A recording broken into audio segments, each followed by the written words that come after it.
Merci, Monsieur le ministre chargé de la Ville et du Logement, Monsieur Julien Denormandie, Madame la maire de Paris, Madame Anne Hidalgo, Monsieur le président de l'USH, Monsieur Jean-Louis Dumont, Monsieur le président de l'AORIF, Monsieur Jean-Luc Vidon, Mesdames et Messieurs les élus, Mesdames et Messieurs les représentants des bailleurs sociaux, des associations et des acteurs de la construction de la ville, Mesdames et Messieurs, chers congressistes, au nom de la présidente de la région Île-de-France, Valérie Pécresse, et de tout l'exécutif régional, je tiens à vous faire part de notre satisfaction d'accueillir ce congrès, ce 80e congrès, déjà au sein de notre belle région de l'Île-de-France.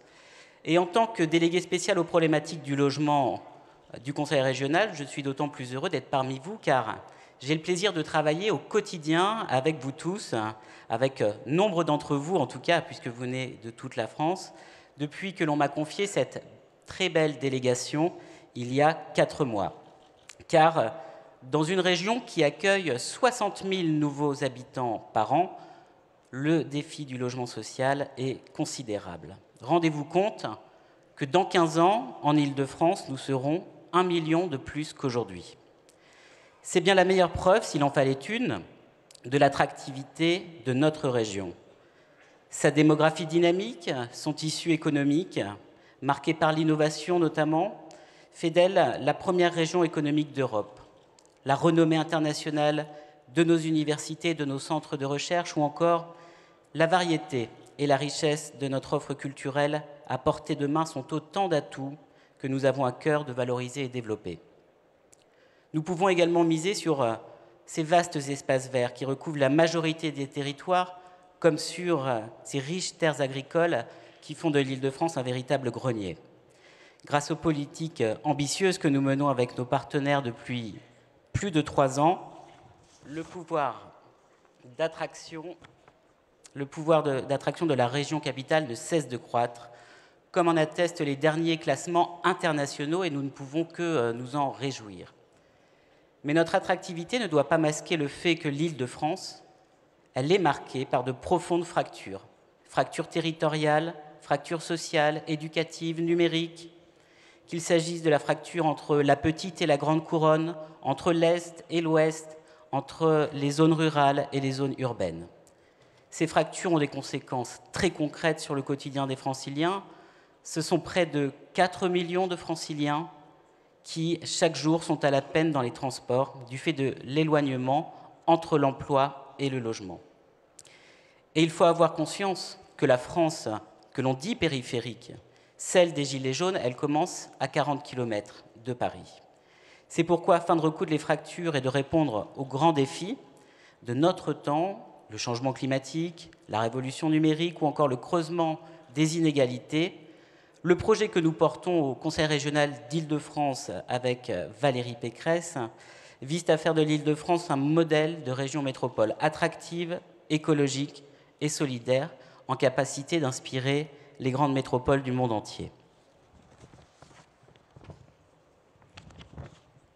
Pour concrétiser cette ambition, nous avons choisi de relever notamment 3 grands challenges qui vous intéressent au premier chef. Mener la révolution des transports, réconcilier l'homme, la nature et la ville, créer un choc de l'offre de logement pour répondre à la crise actuelle, car cette crise existe de manière aiguë en Île-de-France. La révolution des transports, parce qu'on ne parle pas logement si l'on ne parle pas transport. S'agissant des transports, nous avons la conviction que la ville durable sera celle dans laquelle le transport sera non plus un temps subi, mais un temps choisi et utile. C'est le sens de la révolution des transports, lancée par la présidente pour des transports plus fiables, plus sûrs, plus confortables, plus accessibles, plus écologiques. En quelques mots, nous allons investir 24 milliards d'euros d'ici 2025 pour l'extension de lignes de métro, la création de nouvelles lignes, pour le renouvellement de 700 trains, pour la refonte complète et le renforcement des lignes de bus, pour l'acquisition de bus propres ou encore pour rendre la grande majorité des gares modernes, de véritables lieux de vie, des lieux accessibles à tous les usagers. La révolution des transports investit également la route, où nous voulons changer totalement la vision ordinaire. Une route plus propre, plus fluide, mieux utilisée.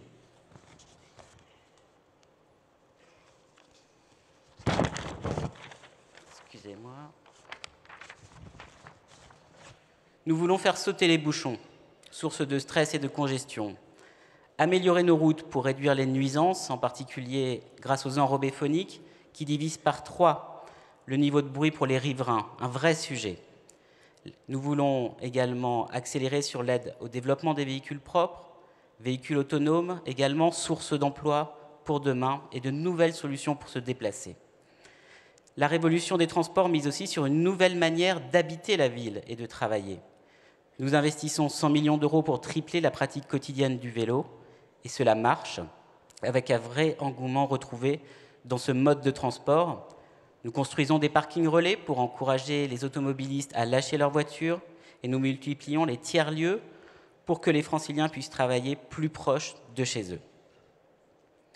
Notre deuxième challenge, réconcilier l'homme, la nature et la ville pour rééquilibrer l'Île-de-France. Nous voulons être en mesure d'offrir un cadre de vie de grande qualité à tous les Franciliens.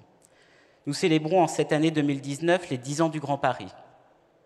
Cette vision puissante qui a vocation à transformer radicalement le visage de notre région métropole et avec elle la France entière. Ce projet dessinera le développement de tout notre territoire pour les décennies à venir, autour notamment des mutations profondes qui accompagneront la réalisation du réseau de transport, le Grand Paris Express. Et je pourrais citer également l'organisation des Jeux Olympiques et Paralympiques de Paris 2024.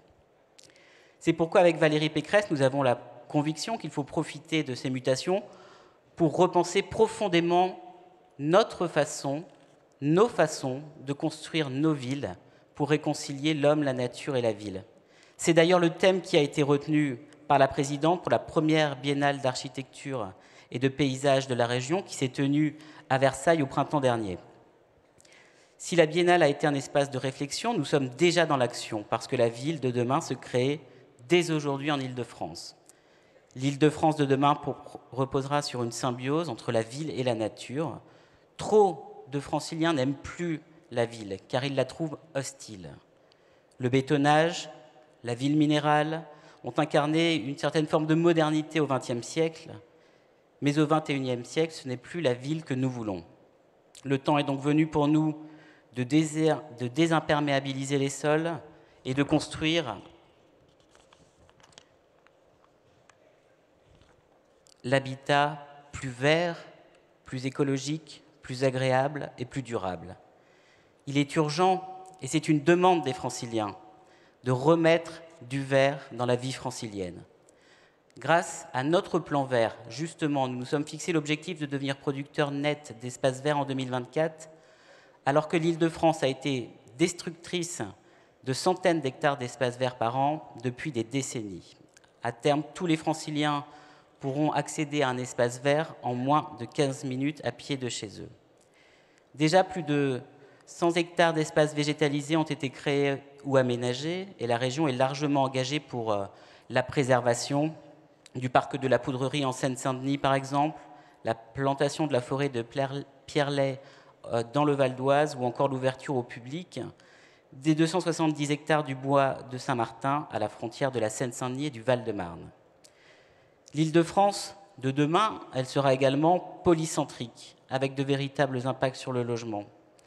Polycentrique avec de vraies centralités où chacun pourra trouver près de chez lui emploi, commerce, services, lieux sportifs, mais aussi espaces verts.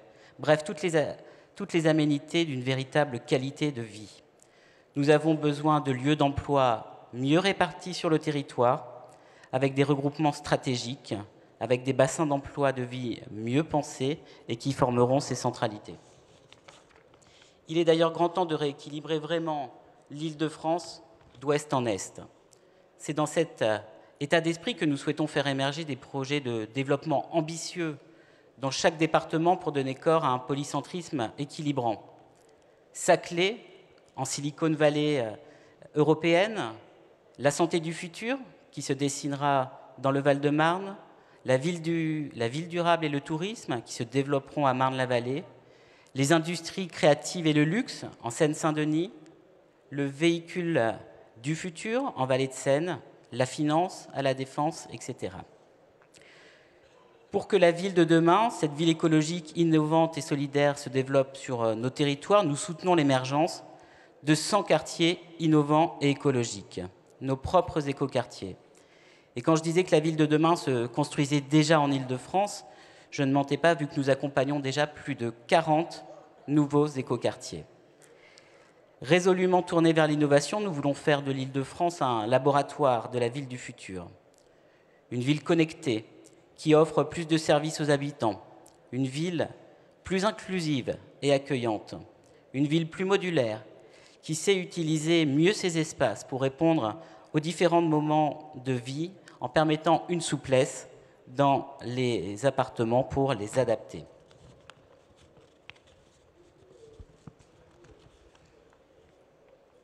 Prôner l'innovation, c'est aussi soutenir les technologies, les techniques constructives nouvelles et le beau. C'est pourquoi la région s'est inscrite dès 2017 dans une logique de primes aux bonnes pratiques et à l'écologie positive en donnant des bonus aux logements sociaux qui utilisaient des matériaux biosourcés, qui avaient des toitures végétalisées et qui ont le label BBCA. Elle a également soutenu les communes pour avoir plus facilement recours aux architectes.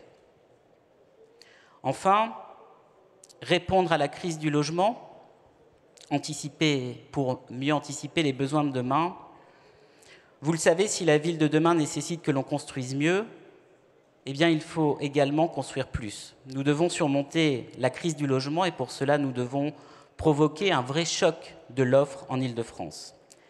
Dès le début du mandat, nous avons réuni les maires pour les encourager, vous l'avez évoqué tout à l'heure, pour les encourager à être des maires bâtisseurs. Parce que nous avons cette conviction que la bonne méthode pour bâtir plus, pour bâtir mieux, consiste d'abord à faire confiance aux élus de terrain, à ceux qui connaissent leur territoire et à ceux qui connaissent les attentes de leurs administrés. Et cela commence très simplement, en ne leur imposant désormais plus aucune contrainte bureaucratique supplémentaire à celle déjà fixée par la loi. À l'inverse, il faut les aider à porter l'ambition de leur territoire par les équipements publics, les crèches, les groupes scolaires, etc., pour que les Franciliens aient partout la même qualité de vie et de service. Pour créer ce choc de l'offre, la région veut utiliser tous les leviers à sa disposition. Bien sûr, il faut libérer le foncier, le véritable nerf de la guerre, de l'aménagement francilien. C'est l'objectif que nous avons assigné à l'établissement public foncier régional, l'EPFIF, dont la région préside le conseil d'administration. Pour ce faire, nous avons dynamisé le plan pluriannuel d'intervention de l'établissement et nous avons supprimé les surnormes qui bloquaient de nombreux projets. Et les résultats sont là. Par notre action, le nombre de logements construits par l'EPFIF a doublé entre 2015 et 2018, avec l'équivalent de 7000 logements de plus par an. Simplifié, nous l'avons fait aussi sur nos mécanismes de financement du logement social, en retirant les conditions et les contraintes qui rendaient impossible la réalisation de certaines opérations. Depuis 2016, nous avons consacré près de 240 millions d'euros à la construction et à la rénovation de logements. Et grâce à notre action, ce sont plus de 27 800 nouveaux logements sociaux qui ont été créés ou sont en cours de réalisation. Ainsi, entre 55 000 et 70 000 Franciliens bénéficient d'un logement social grâce à nous. Près de 8 000 étudiants et jeunes travailleurs supplémentaires sont désormais logés en résidence. Et en outre, plus de 34 800 logements bénéficient de l'aide que nous apportons aux copropriétés dégradées. Et ces opérations permettent notamment de réduire sensiblement les charges en matière de consommation énergétique, notamment des occupants. Au total, donc, ce sont plus de 100 000 Franciliens qui ont pu être logés ou ont vu leurs habitations profondément rénovées grâce à notre action. Mais la région veut aussi que la quantité ne prenne pas le dessus sur la qualité, parce qu'il serait intolérable que l'on continue à construire du logement social n'importe comment et rajouter par là même des zones en difficulté à des zones qui connaissent déjà des difficultés. Il est indispensable de rétablir une véritable mixité sociale dans les quartiers. Cela signifie que, pour nous, le logement très social ne doit pas représenter plus de 30% des habitations par quartier. C'est le sens de notre dispositif anti-ghetto, c'est-à-dire l'arrêt du financement du logement le plus social dans les communes qui en concentrent déjà plus de 30%. Dans le même temps, nous aidons aussi les maires à augmenter leur nombre de logements sociaux là où il manque véritablement. De la même manière, nous luttons inlassablement contre les marchands de sommeil et tous ceux qui font commerce de la misère. En termes de qualité urbaine, nous voulons en finir avec les quartiers ghettos et les grands ensembles. Nous rebâtirons ces quartiers en y faisant revenir les classes moyennes, notamment dans les quartiers concernés par le NPNRU. La région, dès janvier 2017, a décidé de consacrer 250 millions d'euros pour des équipements destinés à la jeunesse, à la sécurité et au développement économique. Car il faut répondre aux besoins de ces quartiers, les désenclaver. Et là aussi, le métro du Grand Paris et tout ce que la région met en œuvre avec Île-de-France Mobilité sont essentiels. Nous nous mobilisons auprès des plus fragiles également en créant 30 nouvelles pensions de famille d'ici 2021, notamment avec le concours de Next City Non-Profit. Nous allons aussi lancer 10 000 logements pour les personnels soignants pour qu'ils restent chez nous et combattre ainsi la désertification médicale de la région. C'est aussi cela, cette région solidaire que nous voulons. Vous le voyez, avec Valérie Pécresse et tout l'exécutif régional, nous sommes résolument engagés pour bâtir l'Île-de-France de demain. Et nous savons que nous pouvons compter sur vous tous, professionnels de l'art de bâtir, dans toute la diversité de vos métiers, pour nous aider à faire de l'Île-de-France une région métropole unique au monde, qui inspirera toutes les autres. Et surtout, une métropole phare à visage humain. Je vous remercie tous de votre attention et je vous souhaite à tous un très bon congrès.